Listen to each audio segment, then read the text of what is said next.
We've kind of all been waiting with bated breath for some sort of conclusion or update with the purchase of Twitter by Elon Musk. And I, for one, have become less and less confident that the deal is actually going to go through. And Elon Musk just issued a new letter to the SEC that basically reiterates that he has no longer any interest in purchasing Twitter, and it may just be enough to get out of the deal. Now, conveniently timed was just about a week or two ago, there was a whistleblower that came out and essentially confirmed Elon's suspicions that Twitter was full of baloney sausage when it came to their bots and their various active user numbers.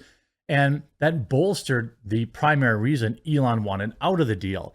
Now, the courts could still allegedly force the deal through, which is in October, but I predict that they will amicably split long before that because neither one of them wants this to go to discovery in court. This full story after a quick word from this video's sponsor. Huge shout out to this video's sponsor. That's right, Sheath. These boxers are designed to keep your balls off your legs.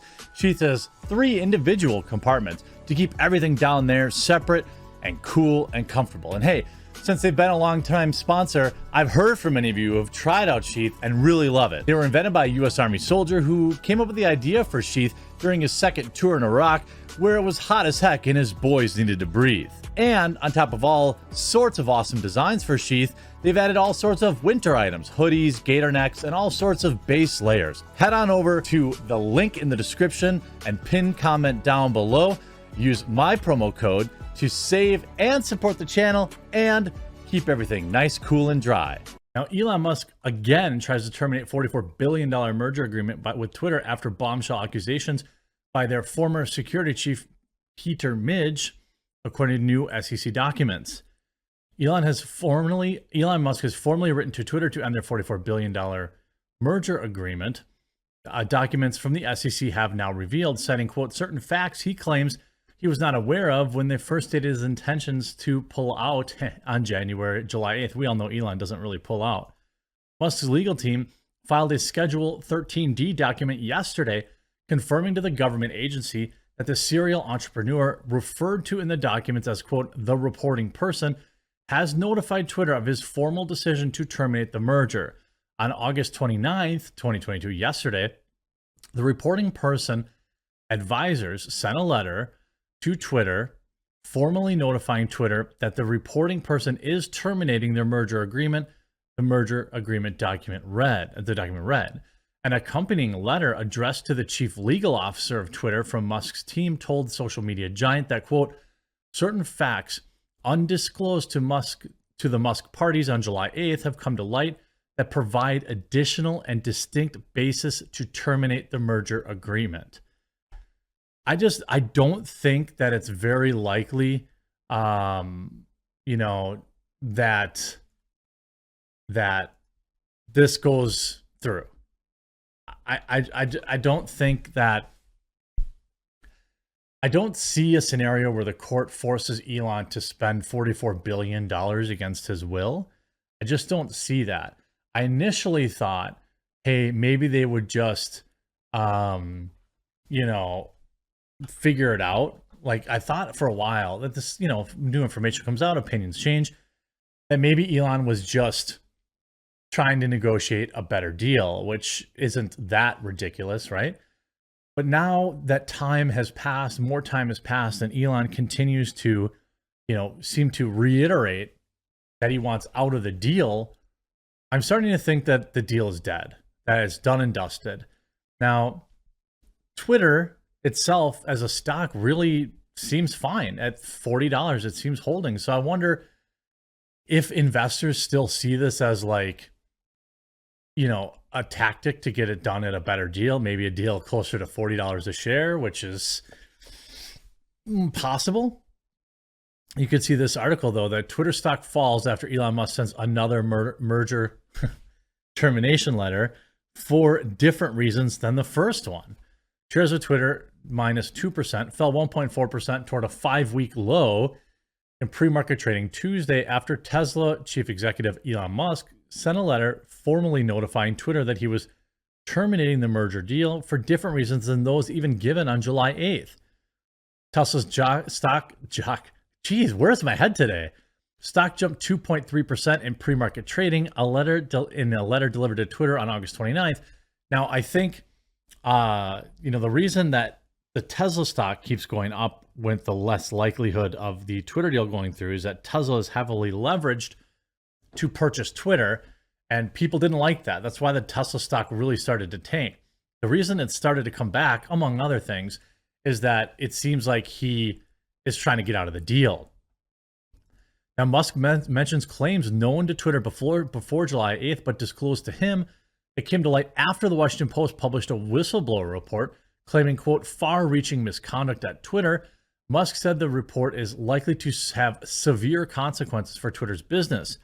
The facts supporting these breaches, which were withheld from the Musk parties but known to Twitter as the date of the merger agreement at the time of July 8th termination notice, provided additional basis to terminate the merger agreement as that date and provide additional basis to terminate the merger agreement today if Musk parties' termination of the merger agreement pursuant to the July 8th, no, blah, blah, blah, blah, blah, blah, blah, legalese, right?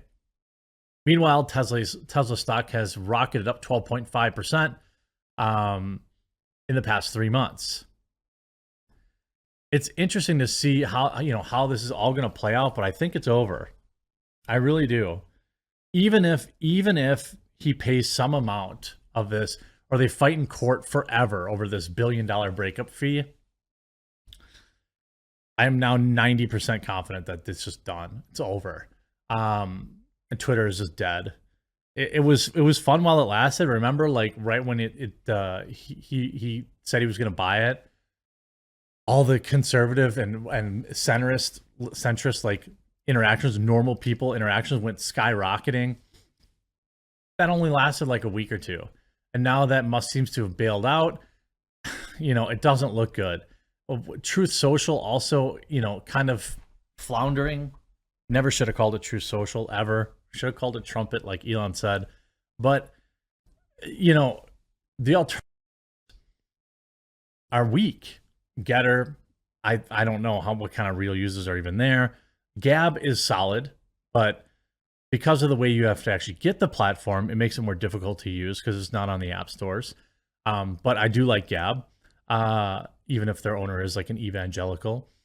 Minds really isn't like Twitter or Facebook, so there's really no alternative for like real-time breaking news, which is what most of us seem to use Twitter for. Like we were kind of watching what's going on. This in Daily Wire says Elon Musk fires off letters citing further evidence as to why Twitter merger is over. The attorney cited allegations at Zacco, noting Twitter was in material noncompliance with both its obligations under the 2011 FTC consent decree and its general obligations under data privacy, unfair trade practices, and consumer protection laws and regulations. Twitter is uniquely vulnerable to systematic disruption resulting from data center failures or malicious actors. Twitter's platform is built in significant part on the misappropriation and infringement of third-party intellectual property, and Twitter acquiesced to demands made by the Indian government that its agents be hired by Twitter and given access to Twitter. The attorneys argued that the foregoing claims, if true, showed that Twitter has breached provisions of the merger agreement. Well, we also saw that Twitter had hired like some actual Saudi government officials, or they had bribed somebody, whoever the case was, who had all sorts of access to everybody's data. It's not unlikely. And you could see a lot of people. I'm not sure Musk ever really intended to buy Twitter. This was just a way to use the merger mechanism to expose their corruption. I'm probably not a bad idea. The discovery phase is so devastating. What we suspected is being finally brought into the light. If they get to discovery, which I don't think Twitter has any interest in it. I think Twitter knows that their systems are effed and that they don't really want people picking around in there and like kind of looking at all their data and seeing what they're all up to. And I do think now it's more likely than not that Elon just had enough money to basically say, you know what, I'll make an effort to buy them or offer to buy them with no going through, because he himself was convinced or had information that he knew he could wiggle out of it. I don't know. But You'll have to let me know in the comment sections down below what you think the percentage chances that this deal actually goes through now. I'd be interested to see how many of you thought that he actually intended on buying it. I think there was a time when I did. There was a time when I really believed that Elon was into it, and I think that faded pretty quickly for him. I think he probably thought, yeah, this should be fun. I could fix this thing. But I think cooler heads probably prevailed. People around him probably said, like, dude, why are you buying into this old broken technology? You know, you're literally trying to, get Starlink going. You've got the Mars stuff. You've got Neuralink. You've got all this stuff. Why do you want Twitter? Turns out maybe he never did. I hope you enjoyed this video. And if you did, make sure you leave a like on it, and we'll talk to you again real soon.